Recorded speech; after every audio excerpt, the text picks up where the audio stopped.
Good morning, good morning, good morning. The sun is shining, the birds are chirping, and you are breathing. Today is Monday, February 5th, 2024, and I would like to welcome you all to This is Just a Thought with Stephen Carnegie. Hey, I hope everyone is enjoying their Monday or will enjoy their Monday, the beginning of the work week, the beginning of the work week. Hi-oh, hi-oh, hi-oh. Back to work we go.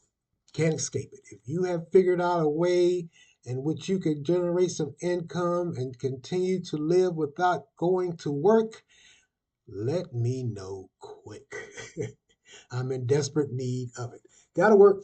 Bills to be paid, mouths to be fed, clothes to be put on backs, and a roof to be put over heads.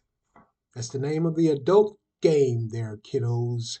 Don't you ever forget it. Don't you ever forget it. Well, either way, here or there, I hope everyone enjoys their Monday. It is, as always, better to be seen than viewed. It could be a totally different ball game for some of us. So it is a blessing to be alive. Before I go any further, hit that like and subscribe button along with that bell icon. Hey, we're going to be talking about a lot of interesting topics, and I would love or hate really for you guys to miss out on that. So hit that like and subscribe along with that bell icon so you can get notified when I drop these podcasts. Keep you in the loop. Hey, just do. Like I said, we're going to have a lot of interesting topics and conversations. And also, get in that comment section and let me know what you think, whether yay or nay. Hey, I'm not going to bite. Not physically, anyway. Verbally, I may, but we're all adults. We are all mature adults with bills and responsibilities. And yes, we all have our own opinion. And there is nothing in the world wrong with that. I don't care what anyone says. I don't care what anyone says. So surely we can all just agree to disagree and have an adult, mature conversation without spazzing out. For some of us, anyway. And some just I guess some folks just like to spaz out. Maybe that's it.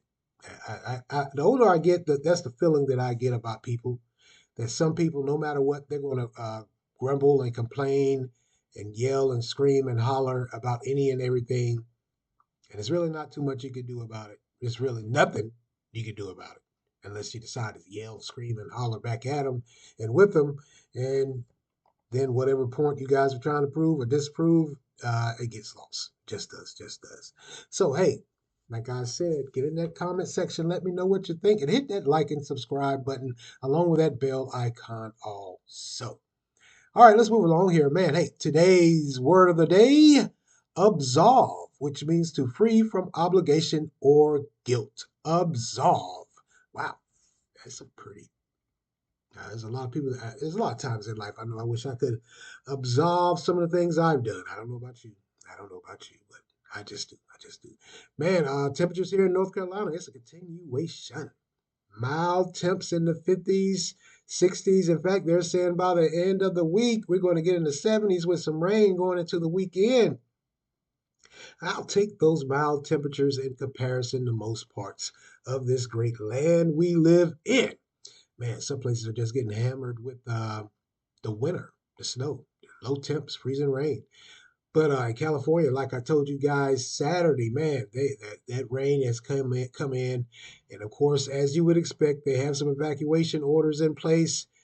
Whew, they got a ton of rain. In LA, I don't know if you guys, you probably do. You've probably seen it in movies a million and one times. I know I have that iconic LA River basin that sits somewhere outside of Compton, that is usually dry. There, they usually have some big stomp down, drag out scene where they're fighting and whatever, what have you, and you may see a little water trickle through there. That thing is flooded out. It is flooded out. It looks like a basin, all right. Just does, just does. Pray for those folks in California. They aren't used to that type of rain. In fact, they're calling it record-breaking rain. I can't remember however many feet and however many years it's been since they've gotten rain like that, but it is record-breaking. So pray for folks out there. Pray for folks out there. Wow, man. Like I said, I take this weather in comparison to other places across this country. I just will. I just will. And let's move along to some sports. The Tobacco Road Showdown went down Saturday night. Number seven Duke. Well, it might not be number seven now. Number seven Duke versus number three UNC. They might be moving up in the polls. It took place Saturday night at 6:30. Final score. I revealed it. I told it already. Duke 84, UNC 93. Mm, mm, mm, mm. Hey, I'm a UNC fan. I love it when they play Duke and they beat them. And they beat them, wow, they beat them like they stole something. They just did. Baycott, 25 points, 5 of 7 from the free throw line. That was, of course, for UNC, and he came along with, which was a kind of surprise, but I haven't really watched UNC this year like I should, and working or trying to put this podcast together, stay on track with that. There's a transfer, a guy by the name of Ingram. Ingram had 21 points, 1 assist, and 13 rebounds. Him and Baycott, wow. This guy Ingram, he was all over the place. He was blocking shots. He was rebounding like it was nobody's business. He was putting shots up and they were going in. And then of course you had Baycott. He was hitting on all cylinders. And Duke just wow, Duke. Well, they're a young squad. I think they said they returned like 4 players from last year, so they're like sophomores now. They're a young squad, but they just looked out of sorts. And this, I gotta say, this is the worst I've seen Duke in a while. Um, they are just young. They didn't know for a while. It looked like they were trying to do a little something, but UNC took over. And if you were watching the game, you started to see their body chemistry, drooping, head down, shoulders slumped. You saw it right before your eyes, and it's like they just stopped playing. They honestly did. They just did. They're a young squad, and I can't believe I'm trying to not hype them up, but explain. But they're a young squad. They are, and they made a lot of young mistakes. UNC, a majority of their points came off of turnovers. Duke was turning that ball over left and right. Young squad. They couldn't handle and control the ball. Not even Roach couldn't do it either. So hey, certainly they're going to meet again in March. They play 2 times a year, and of course, the Duke faithful are saying the next game is on us because we're playing in Cameron. They're playing here in Durham. Game Saturday was at the Dean Smith Center, of course, at Chapel Hill. Ah, boy, I tell you, I don't know. I don't know which fan base is the worst. If is it Duke or the Cowboys fan base? I just don't. I got to be honest with you. I don't know which fan base is worse. They are just horrible. It's like they win or they give the appearance that they're going to win, and then they start running off at the mouth. They won't shut up.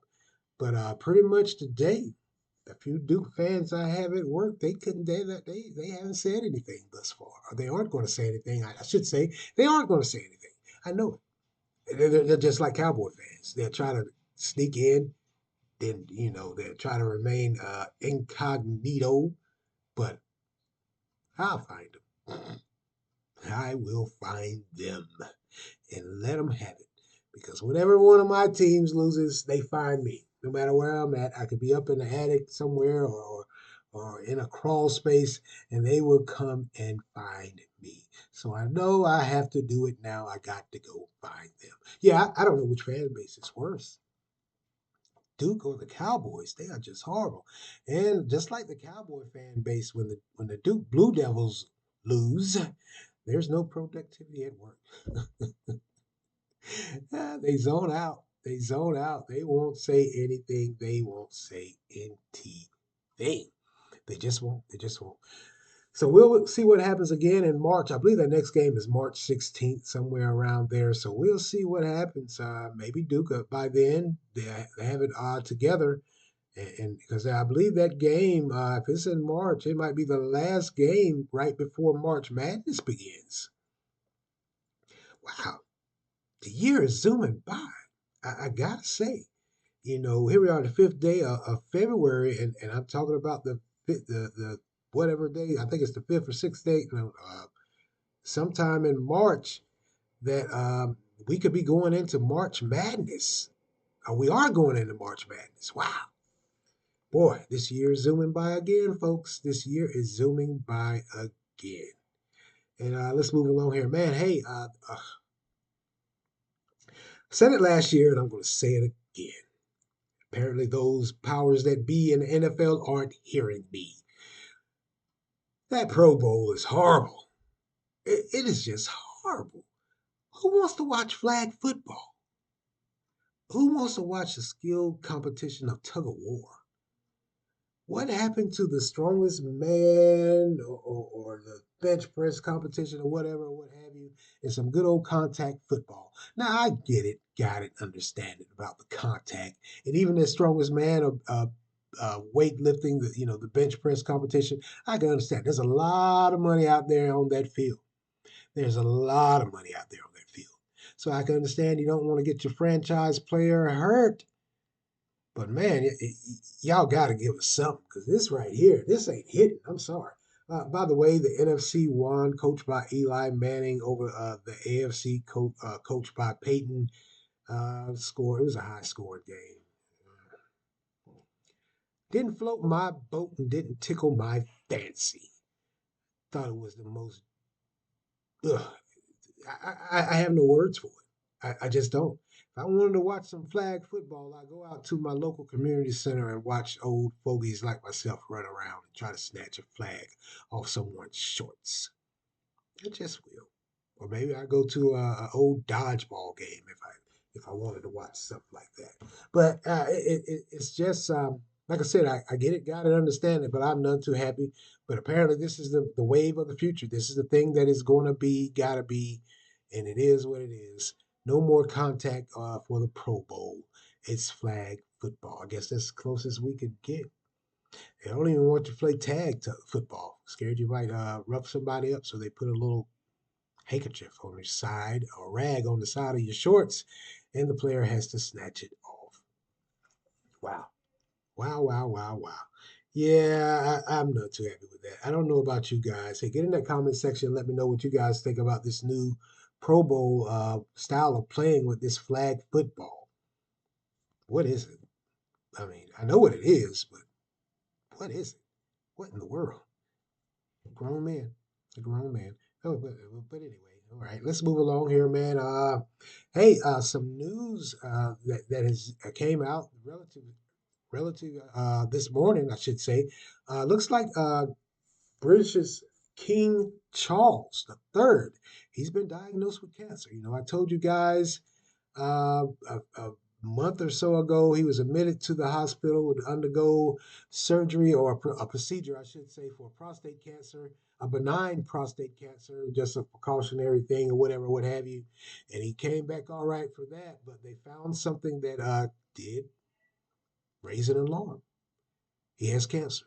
They haven't said what type of cancer, how far it's progressed or whatever, but he's in the hospital and he's going to give up public appearances. He's still going to be doing the palace duties, paperwork, admin work, and things like that, but no more public appearance for a while. And I really didn't know this. I knew he was relatively new to the throne because I can remember when his mother passed, Queen Elizabeth, but he's been on the throne 18 months at 75 years old. Like I said, he suspended public engagements, but he will continue with state business and won't be handing over any constitutional roles as head of state. Now, also, he went in for that procedure with the prostate cancer, the benign prostate cancer. I guess you would call her. I shouldn't say it. His daughter-in-law. She was in the hospital also for a stomach problem. Wow, the king's in there for prostate. At the same time, the princess is in there for her stomach problem, and it looks like he's back in there now again. Wow. That's it's come up a lot, and I guess for men, like I've told you guys numerous times when I do these podcasts for men health month that is coming up in June, that us as men, we get to a certain point and stage in our life, the years. I'm not saying it with him, but with most men, the years of us not going to the doctor, not taking care of ourselves, at a certain age, when we get a certain age, it starts to show it rear its ugly head. Because we also know Defense Secretary Lloyd Austin caught a little bit of flack earlier this year because he didn't notify the White House, didn't notify the Pentagon, didn't notify anyone. He went into the hospital. He had prostate cancer, and he's still catching flack for that. I mean, I get it, got it, especially under the present climate that we have now with foreign affairs. It was indeed, um, I won't say selfish, but it was something to most definitely raise an eyebrow that he didn't notify anyone and kind of sort of left the United States vulnerable because they said the same thing about King Charles. They said he really didn't release this statement to the public when he found out because he didn't want to give the appearance that the monarch or the UK was weak. I get it, got it, understand it. I just do. But at the same time, I think we need to understand that when you get, I haven't personally, I can imagine when you get that diagnosis of cancer, it throws everything off. Your clear head, your sound mind, your good judgment, it throws everything off. And depending on how far along that cancer is, it can be fatal. So, I mean, I understand where these two gentlemen, what their reasoning was for that. I think here in the United States with Lloyd Austin, I think that's just a political thing. Folks are just looking for any and everything to throw shade at the Biden administration. Hell, he didn't even tell Biden he was sick. Well, he was not sick, but he had a cancer that he needed treatment for. Now, King Charles is they're saying he's in there to get treatment, and I guess they're kind of hinted at or didn't flat out say that. I guess it's in the early stage because whatever stage it's in, they're saying that it's just a procedure. The diagnosis said cancer, and they're going to treat it. And he maybe just maybe he'll be back to regular duties here soon. Hmm. But yeah, that thing with Lloyd Austin, man, I was like, wow, good Lord, ease up. Just ease up. It ain't that serious. Yeah, I get where people are coming from. And it did leave the United States vulnerable because he didn't tell anyone or notify anyone what was going on. It did. It just did. And I understand it. But come on, man. Even though he has these men, both of them have a job where they're in the public eye and they got to maintain and keep the public's trust. Get it, got it, understand it, but they're human beings.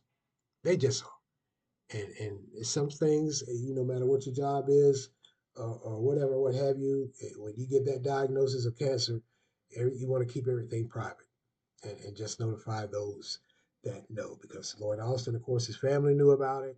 Excuse me, Defense Secretary Lloyd Austin, his family members knew about it. And King Charles, he immediately told his family members as well. Uh, until you figure out what is going on, truthfully and really, um, it ain't nobody's business. That's family business. It just is to me. And that's the way I see it. It's family business. It just it just is. It just is.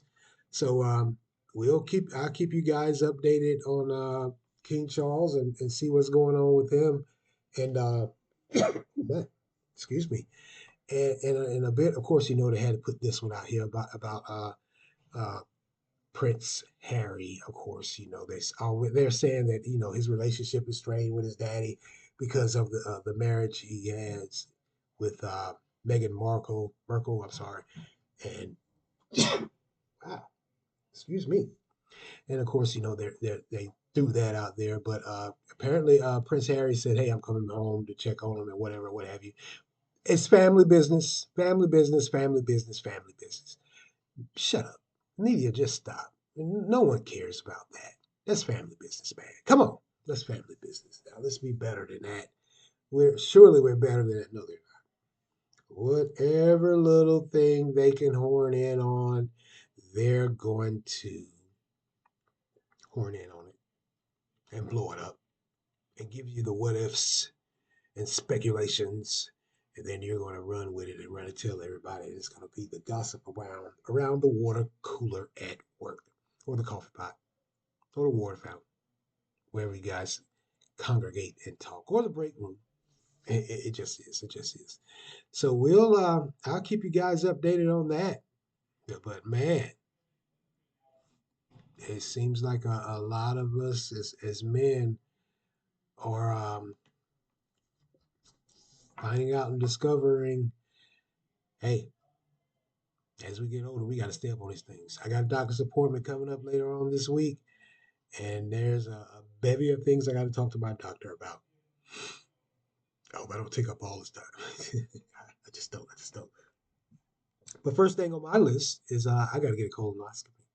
I just do, and of course, maybe prostate exam also, because the numbers for those two forms of cancer, along with lung cancer and I can't think of the other form of cancer, the numbers have escalated and continue to escalate and rise for black males. And if you're looking and you know me, I'm a black male.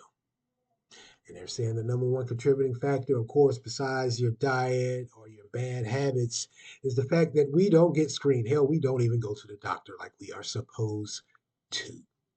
So we got to start making those doctor's visits, start getting those routine screenings. Just to, and I'm going and I am going to make sure I get me a screening.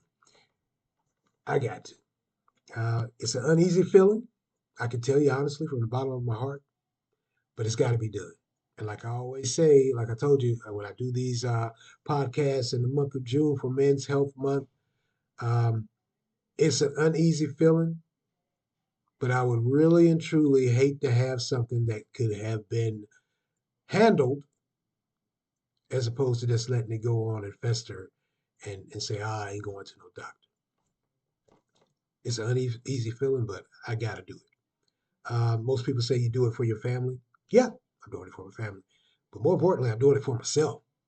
Don't get me wrong, I love my family, but man, what good am I if I'm laid up and convalescence, a convalescent home somewhere and they need me, or I'm laid down, stretched out in a grave, and they need me, and I'm not here, all because I was stubborn.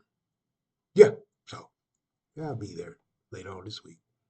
And if anyone is over 50, anyone and that any male that is over 50 that is listening to this podcast, go get those screenings. Just do. I would hate to, I know quite a few. Hey, I'm probably at 50. I know quite a few of my fellow classmates and people I've met and befriended along the way in this 50 years. I would hate to lose you guys to something that could be treated, quite possibly even avoided. Or it could be treated or it could be managed. That hey, I would hate to lose you guys like that over something as simple as being stubborn. And that's the conclusion I've come to because I was that guy. I ain't no doctor gonna tell me nothing. But suddenly I've had a change of heart. I guess hitting the big 5-0 kind of woke me up. Let's just say that. Just did. All right. Let's go get it. Man, like I told you, it is, of course, 2024, and we know the presidential election and other elections by states are coming. And here in North Carolina, our Republican primary is in March 5th, I believe, to be exact. And there's a new poll that has came out, and it says it's no surprise. But then you got to think and you got to say to yourself, just like the question I asked last week when I was talking about old President Trump. President Trump is ahead in the polls here in North Carolina for the GOP nomination. Surprise, surprise, not surprise. But it also talks about because we have a race for governor here in North Carolina also because current Governor Roy Cooper I believe he served his term. I think he served 2 terms, if I'm not mistaken. Whatever the term limit is, he served it, and he's on his way out. But Democrat Josh Stein, who is now the um, current attorneys general, is going to run for the Democratic side. So on the Republican side, now current Lieutenant Governor Mark Robinson is running, and he's ahead of the poll. He just is. He's ahead of the poll. This survey that was conducted by what they call it the Meredith poll, which was conducted January 26th through January 31st of this year, shows Trump ahead 44 to 39% with the lead over President Biden. Hmm. There's no surprise there. Now, as it relates to the Democratic and Republican side for the governor here in North Carolina, um, Democrat Josh Stein has a 39 to 34% lead over Lieutenant Governor Mark Robinson. Now, Lieutenant Governor Mark Robinson, he's he's gotten a lot of flack for statements he has made. He's made it clear he's an advocate for gun rights. In fact, that's what put him on because he stayed in Greensboro, if I'm not mistaken. He went to a city council meeting right there, and right around that time when all these gun reform was coming out and coming around, he went to that city council, and that's what made him who he is, made his way, made him known. He denounced this new, the gun reform and the rights to take people's guns away. He flat out let them all. He let them have it with both barrels. No guns, no puns intended. He did. So that's what has got him. That's what got him known. But he's caught flack for some more statements he has made against the Holocaust. He said that it was all a charade. Jews weren't led to slaughter like that. And he's also made a few foes on the LGBTQ community by his stance on that. Of course, we all remember that bathroom bill. We also know that he made a stance against the LGBTQ community as it relates to same-sex marriages. Run the list. He has not held his tongue or his mule or bit his tongue. He's been very adamant and forthcoming about how he feels about these issues, complete opposite of Democratic hopeful for Governor Josh Stein. 39 to 34%. He's leading. Josh Stein is leading. Now, what is the thing about Lieutenant Governor Robinson? And I talked about him about a year and a half ago, right around all this time, because another thing he spoke adamantly and passionately about was the indoctrination of our kids in schools. Here and I'm sure throughout the United States, they were putting books in the library, school libraries that were pretty much identifying and supporting gender neutrality, LGBTQ, and he spoke out against that. And when he did it at that time, and the same way he is now, he was like that back then. He hasn't backed off. The thing about Lieutenant Governor Mark Robinson is he's not going to back off. He's not going to backtrack, trying to be politically correct. And that form of a politician is it's non-existent anymore. There's very few, and he appears to be that one that said, "Hey, what I said is what I said, and I ain't backing off. No way, no how." A lot of folks don't like that. A lot of folks have taken snubs at him, and he shrugged it off and he said, I stand by what I said." Now, when he was asked about his statements about the Holocaust, he said, I don't apologize for what I said. I apologize for the context of what I said. He's not a politician. He's just not. He hasn't served on city council, any boards, or any community groups or events or whatever, what have you. He's a regular guy. Now, many are saying, regular guy or not, we don't need that type of rhetoric here in North Carolina in our leadership as governor. Maybe, maybe not. But for me personally, I just admire the fact that he takes a stand and he doesn't backtrack and sidestep and just throw bull crap all over you and all over the statement and try to clean it up. Hey, he says what he says. He is who he is. Now, is that what North Carolina needs? Maybe, just maybe. I mean, I got to be honest with you. Unless you have been under a rock, anyone knows that over the years, and many may say that's the way politicians have always been. Yeah, they have. But here recently, it appears like we're seeing more and more of it, where these politicians say one thing, and then when they get in office, they do the complete opposite. They sign with um, the popular trend or the popular vote because they don't want to appear to be outside of the loop, let's just say. So to finally see someone who is running that is a man of his word, that stands on business, ain't that the new thing now on the internet? Standing on business, who stands on business and won't back down from what he says, it's refreshing.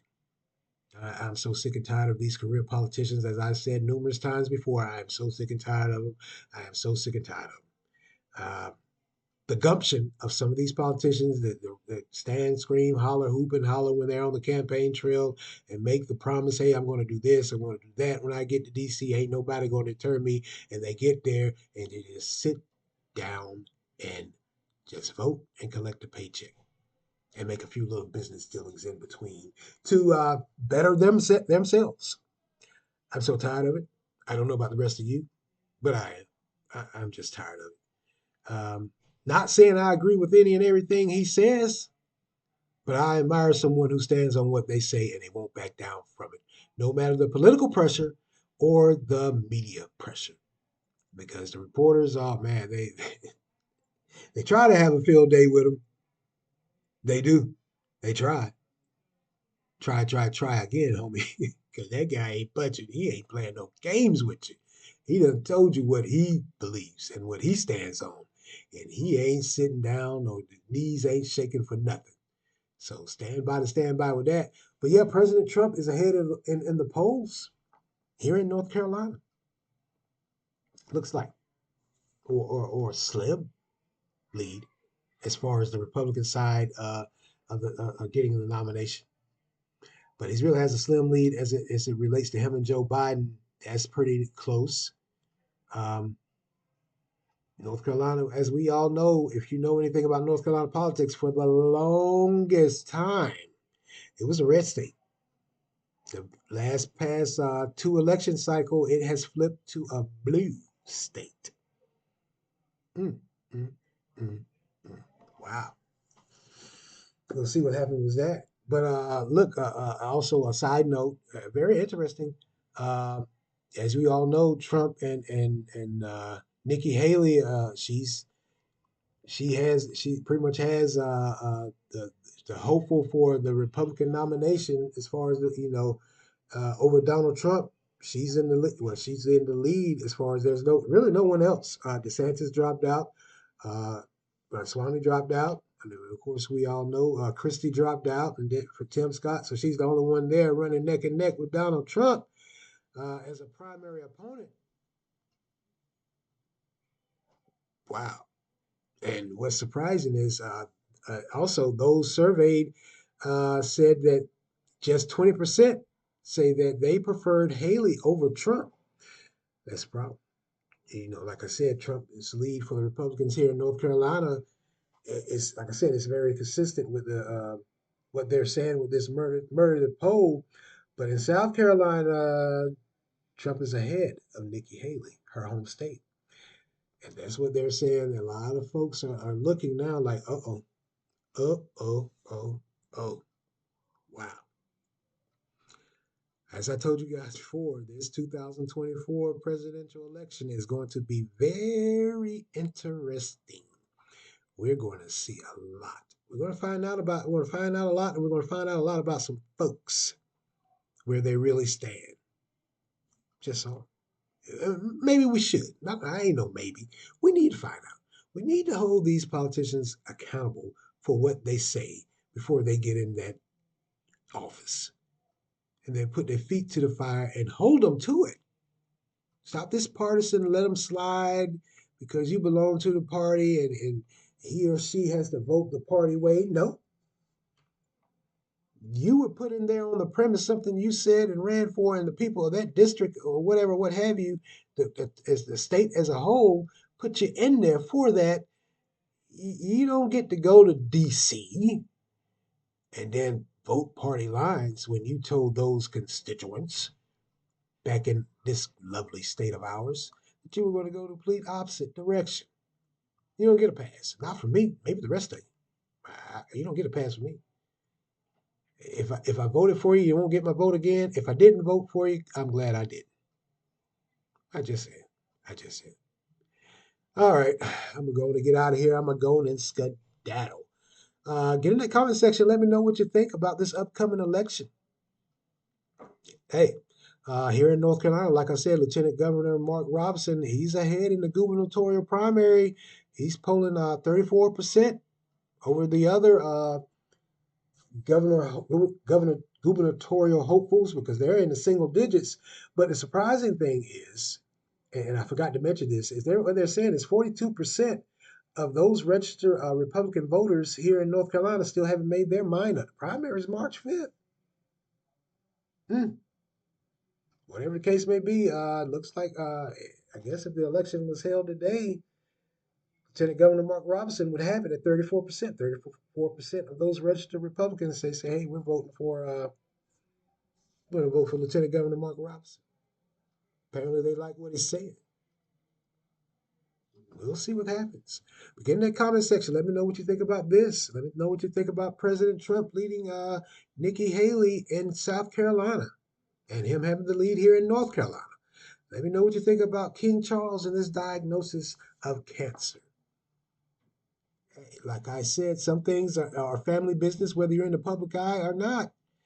I think we all need to have that moment of clarity and grace and understanding that, hey, he'll tell us in due time. He or she will tell us in due time. We don't need to know any and everything that's going on with that person. I understand the premise and the mindset that, hey, it leaves us vulnerable, especially with Lloyd, Defense Secretary Austin, when he was out, and then all that stuff really ramped up in the Middle East. That let those on the opposite side of the aisle that want to take jabs at the Biden administration, that gave them many and much material. They had a valid point. I can't deny that. But at the same time, you got to understand, hey, that's family business, man. I don't need to know all that. I mean, you could have, like King Charles, just release a statement, and if you choose, turn some things over to some folks. But Lloyd Austin, Defense Secretary Austin, is out. Of course, he's going to have to travel to that Middle East soon. So we'll see how healthy he is. Can he travel? He's betting on it. He said he's going to make his way. So, hey, is it when you're in a public office or you hold a political office, is there such a thing as family business?